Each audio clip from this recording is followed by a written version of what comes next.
Salut tout le monde, bienvenue dans cette nouvelle vidéo. Donc voilà, aujourd'hui toujours en extérieur, hein, il y a un peu de vent. Donc aujourd'hui je vais vous parler du film Le Diable s'habille en Prada 2. Voilà, donc faites pas trop attention à ma façon de parler ou à ma façon de me tenir parce que en ce moment, voilà, j'ai pas beaucoup dormi. Voilà, parce que ce week-end on a fêté voilà, 3 anniversaires de mon groupe d'amis, dont le mien. Donc du coup on a beaucoup fait la fête, pas beaucoup dormi, quoi. Je crois actuellement on est dimanche, depuis vendredi soir j'ai dû dormir à peine, je sais pas, 5-6 heures, donc c'est pas énorme. Et en même temps je me tape une rage dedans. Donc vous allez souvent me voir me tenir la joue comme ça, bon c'est entre guillemets, c'est normal, j'ai eu super mal à la dent.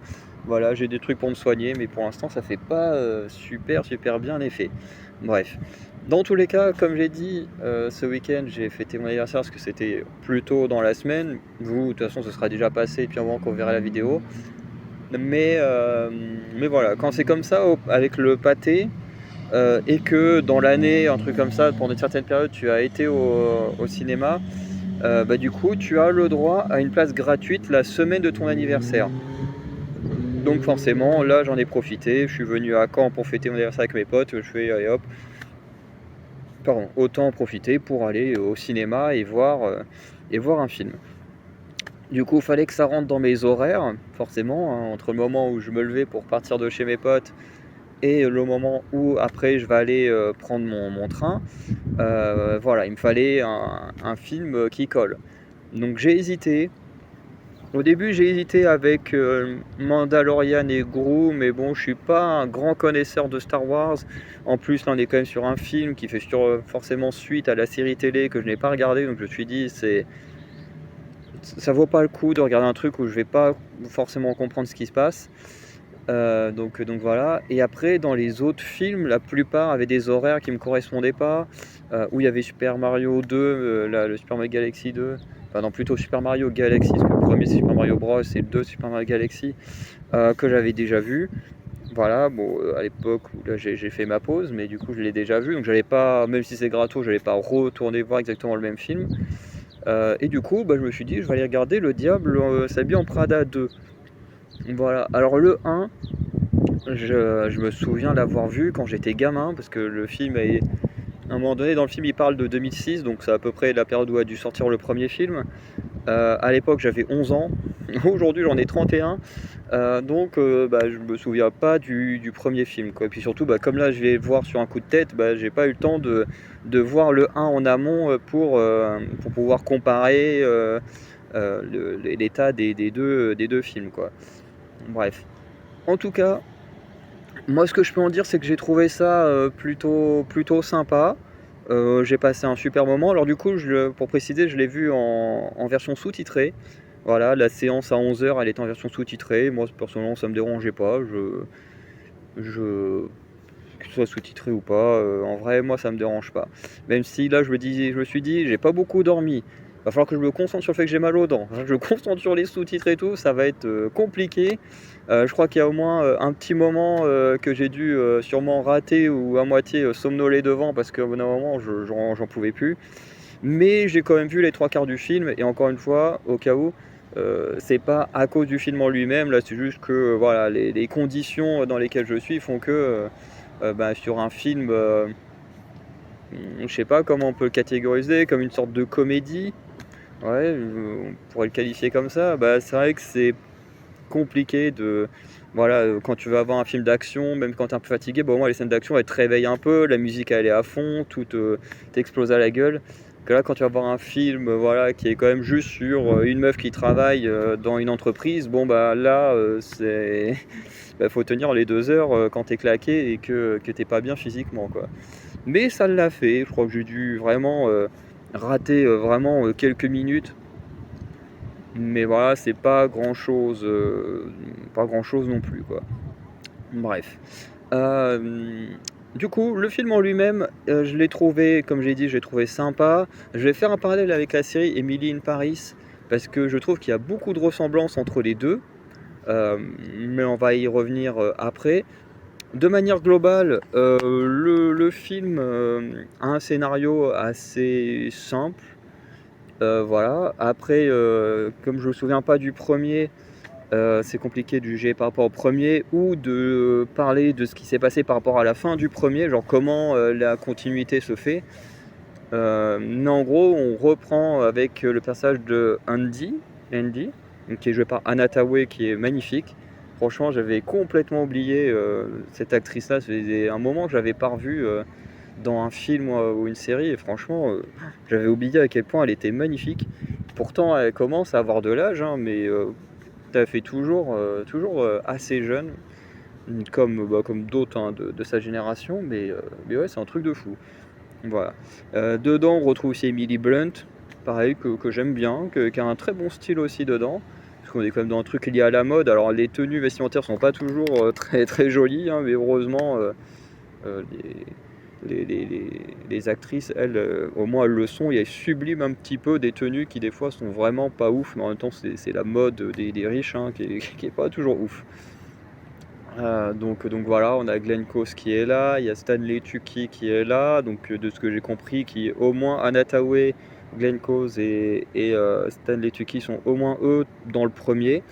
Après, Emily Blunt a l'air dans l'histoire d'avoir également travaillé avec, je me souviens plus du nom du personnage de Glenn Close, mais qui a travaillé avec aussi avant d'avoir été viré et tout ça. Du coup, apparemment, Andy connaît le perso. Donc après, est-ce que Emily Blunt était aussi dans le premier film? Ça, du coup, bah, j'en ai aucun souvenir. Mais ce serait bon de revoir le premier film pour un peu mieux, dans ma tête, connecter les deux histoires. Mais du coup, comme je disais, on suit Andy qui, du coup, travaille pour un petit journal, qui reçoit un prix, mais qui apprend en même temps de recevoir son prix qu'elle a été virée de son entreprise parce que, voilà, pour des coupes budgétaires ou un truc comme ça, hop, ils ont viré toute une équipe de journalistes. Du coup, elle se retrouve sans travail. Pendant ce temps-là, du côté de Glenn Close, il y a un scandale qui fait rage. Du coup, elle est obligée de réhabiliter son image. Et du coup, bah, c'est Andy qui va être embauché pour faire du journalisme dans cette entreprise de mode et du coup apporter une nouvelle image à l'entreprise qui était en plein bad buzz entre guillemets. Bref, en tout cas, c'est un peu le début de l'histoire. Après, j'ai envie de dire que le film il se déroule en plusieurs actes parce qu'on a le premier acte globalement où du coup Andy du coup perd son travail et en cherche un nouveau.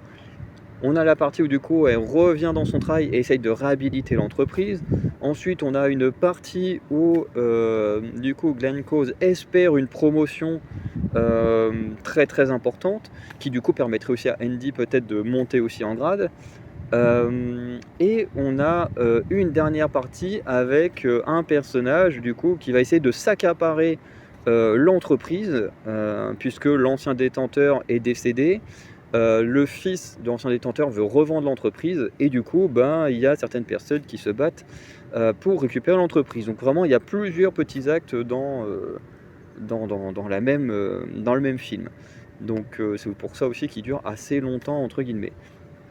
Donc voilà, je spoilerai pas, hein, vous inquiétez pas. Mais voilà, c'est un peu les 4 actes qu'il y a. Euh, je sais pas s'il y avait une histoire d'amour dans le premier, mais en tout cas ici, Andy a une sorte de petite histoire d'amour qui pourrait peut-être un petit raté dans le film, parce que c'est vraiment le truc classique, voilà, elle rencontre le mec par hasard, où ça commence mal, voilà, puisque en gros elle visite un appart, et puis elle dit ouais, c'est un peu nul qu'un immeuble historique comme ça soit rénové pour des appartements. Et puis le gars il fait ah ouais mais c'est mon immeuble, enfin c'est moi qui l'ai racheté, c'est mes appartes, voilà pour que voilà ensuite ils aillent au resto faire des trucs et finir en couple.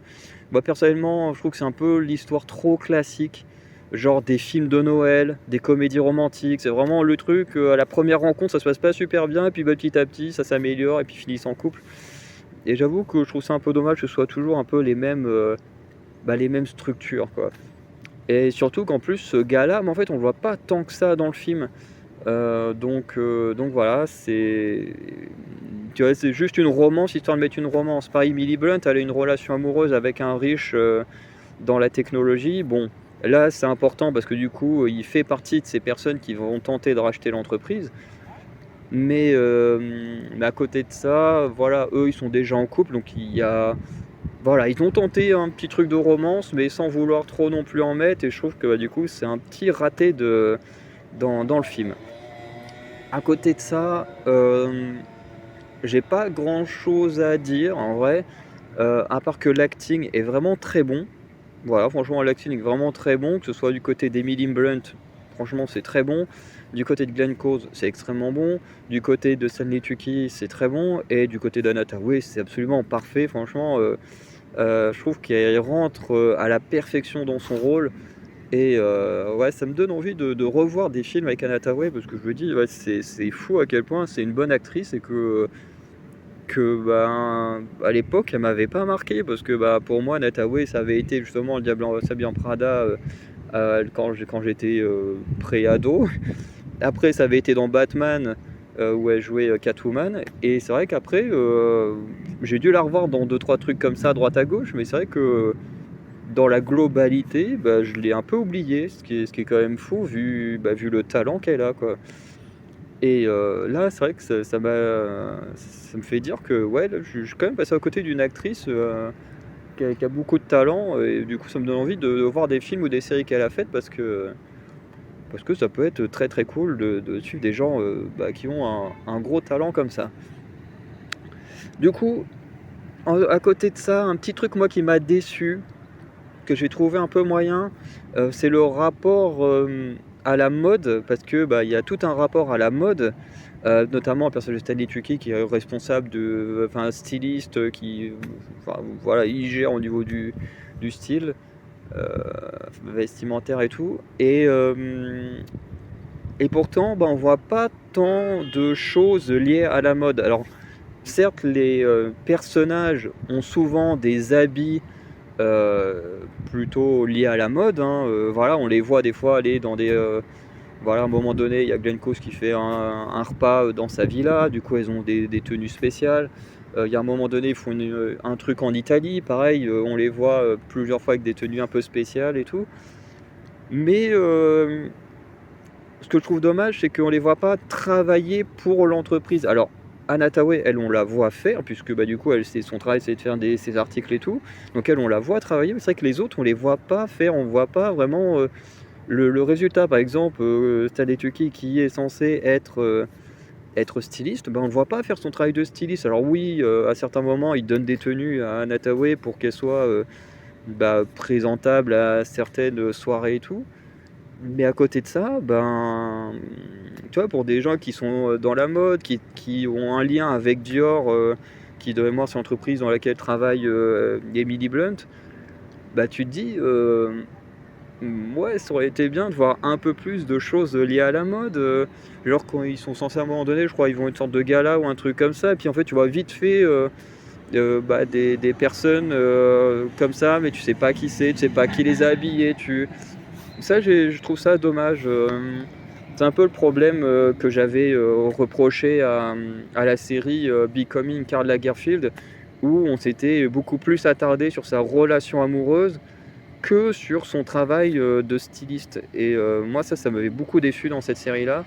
Et là, dans le film, c'est un peu pareil. Je veux dire, on est quand même sur une énorme entreprise où il y a l'air d'avoir un gros lien avec la mode, et finalement, à part certaines tenues des actrices, et ben en fait on ne voit quasiment rien de la mode, quoi. Et en plus c'est des actrices qui sont même pas mannequins ou quoi que ce soit, parce que Anna Hathaway elle est journaliste, Emily Blunt elle est vendeuse, Glenn Close bah, gère plus ou moins comment il s'appelle, la partie runway de toute la franchise là. Donc en soi ouais c'est dommage. Ça c'est dommage. Après j'aime bien l'écriture des personnages est plutôt pas mal. Je vais pas rentrer trop dans les détails parce que sinon ça pourrait spoiler des choses. Mais j'ai trouvé ça cool que le travail autour du personnage de Glenn Close, voilà, qui est assez piquante et du coup qui apporte tout l'humour entre elle et les expressions en réponse de Anna Hathaway. Franchement, je trouve que ça forme vraiment un truc vraiment très bon.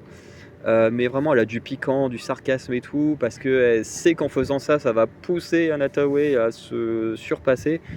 Et franchement, c'est des moments où ça a fait rire les gens qui étaient dans la salle. Bon, moi personnellement, j'étais pas en état de rire, mais je pense que dans une meilleure condition, je pense que j'aurais pu rire à certaines des blagues, parce que j'aime beaucoup le sarcasme. Donc voilà. Le personnage de Anna Tawai, pareil, son histoire est assez sympa. Comme j'ai dit, il n'y a que son histoire d'amour que je trouve plutôt ratée. Voilà. Du coup, avant de conclure, voilà, je voulais juste parler du rapport avec Emily in Paris. Alors, je vais pas dire que c'est du plagiat, parce que c'est clairement pas du plagiat, mais c'est vrai que les deux séries se ressemblent, enfin, la série et le film se ressemblent énormément, dans le sens où on suit une fille un peu excentrique et très douée dans son travail. D'un côté, on a Emily dans Emily in Paris qui réussit tout, qui est là, l'étrangère qui arrive, qui réussit tout. Voilà, quand les autres ils galèrent à signer des contrats avec des marques ou des trucs comme ça, bah c'est toujours elle qui a la bonne idée et tout. Avec un petit côté, bah voilà, le côté américain, le choc des cultures avec la France et tout, qui est vraiment pas mal. Et ici, on a un peu ce côté-là pareil. On a Anna Tawai qui, bah, surtout dans ce deuxième film, j'ai plus parlé du deuxième que le premier, même si je pense un peu les mêmes délires, mais qui là, dans le deuxième film, bah, est assez excentrique également. On a un petit côté un peu folle, un peu je vis l'instant présent et tout, qui est vraiment très cool. Mais du coup, qui fait que voilà, on sent que les deux personnages principaux se ressemblent beaucoup. Donc voilà. Euh, Ensuite, on a à chaque fois un personnage masculin très lié à la mode, hein, que ce soit le personnage Tadej Tucky ou dans Emily Paris, on a des personnages principaux, je ne sais plus le nom, je me demande si c'est pas Julien, qui est très lié à la mode, qui fait beaucoup penser également à Stanley Tucci et tout, donc voilà. Et surtout, bah, ce qui m'a beaucoup fait penser à ça, c'est aussi le personnage du coup de Glenn Close et de Sylvie Gratto dans Emily in Paris. Alors oui, je me souviens mieux des noms dans Emily in Paris parce que je vais taper les 5 saisons à la suite pour voir la saison 5 l'année dernière. Euh, mais euh, mais c'est un peu le même style de personnage, vous voyez, c'est ces femmes qui d'apparence ont l'air fortes, qui sont très sarcastiques, qui vont beaucoup rabaisser l'héroïne, que ce soit Emily ou Andy, mais qui au fond, on se rend compte qu'elles sont pas si méchantes que ça, quoi. Et même quand ça commence à bien s'entendre, il y a toujours un peu ces sarcasmes, ce ton un peu dur et tout. Et c'est vrai que du coup, quand on regarde, le personnage de Sylvie Gratto et de Glenn Close se ressemble beaucoup. Voilà. Et j'ai envie de dire, le travail en lui-même est assez similaire. Bon, d'un côté, on a une journaliste qui travaille dans le domaine de la mode, et de l'autre côté, on a une entreprise qui en gros, crée des événements avec des marques pour leur permettre de vendre leurs marques. Donc, c'est pas forcément que lié à la mode, parce que je crois que je me demande s'il n'y a pas un moment, ils font pas un truc pour de l'alcool. Ah, je sais plus. Parce que, ouais, non, je sais plus dans Emily in Paris. Mais je crois que c'est possible qu'ils fassent un truc pour du cidre ou du vin, un truc comme ça. Je me souviens plus précisément. Mais voilà. Et donc, ouais, comme je disais, tout ça déjà, ça se ressemble pas mal. Et il y a aussi le rapport à l'Italie. C'est vrai que la saison 5 d'Emily in Paris se passait beaucoup en Italie. Et là, il y a une grosse partie du film qui se passe également en Italie. Donc c'est vrai que quand on prend tous les détails côte à côte, c'est vrai qu'on se dit, ouais, les deux se ressemblent beaucoup. Je pense quand même forcément hein, que Emily in Paris a dû beaucoup s'inspirer du Diable s'habille en Prada pour sa série. Et qu'après, après, est-ce que c'est une coïncidence ou pas que les deux, à quelques mois d'intervalle, ont passé une partie de leur programme en Italie? Ça, je sais pas. Mais c'est vrai qu'il y a eu beaucoup de tournages en Italie ces dernières années, entre Emily in Paris, là, le Diable s'habille en Prada 2, on a eu aussi Mission Impossible. Donc ouais, l'Italie attire beaucoup. Il y a eu un Fast and Furious aussi. Bref, c'est vrai que l'Italie ces derniers temps attire beaucoup sur les tournages des grosses productions. Donc voilà. Donc moi, en tout cas, c'est juste ma théorie pour moi que Emily in Paris s'est inspiré de comment dire, du Diable s'habille en Prada pour plus ou moins caractériser ces personnages. Parce que c'est vrai que quand on regarde les deux persos principaux des deux séries, hop là, désolé. Mais c'est vrai quand on regarde les 2 personnages, bah, c'est vrai que Andy et hem et Emily se ressemblent beaucoup et du coup Sylvie Gratton et le personnage de Glenn Close se ressemblent beaucoup aussi. Donc c'est vrai qu'on peut sentir une inspiration, un travail un peu dans le même domaine, même si c'est pas exactement le même métier. Donc voilà. En tout cas, moi je vais m'arrêter là. Personnellement, j'ai vraiment bien aimé le film. Je sais pas encore quelle note je vais lui donner. Je pense que je vais y réfléchir un peu plus avant de lui mettre une note. Mais je pense que ce sera une note qui sera entre 7 et 8 sur 10 parce que franchement, je pense que je l'aurais mieux vécu le visionnage dans des conditions moins douloureuses. Mais en soi, même dans l'état où j'étais, j'ai passé un très bon moment. Donc je pense que le film, je mettrais quand même une bonne note.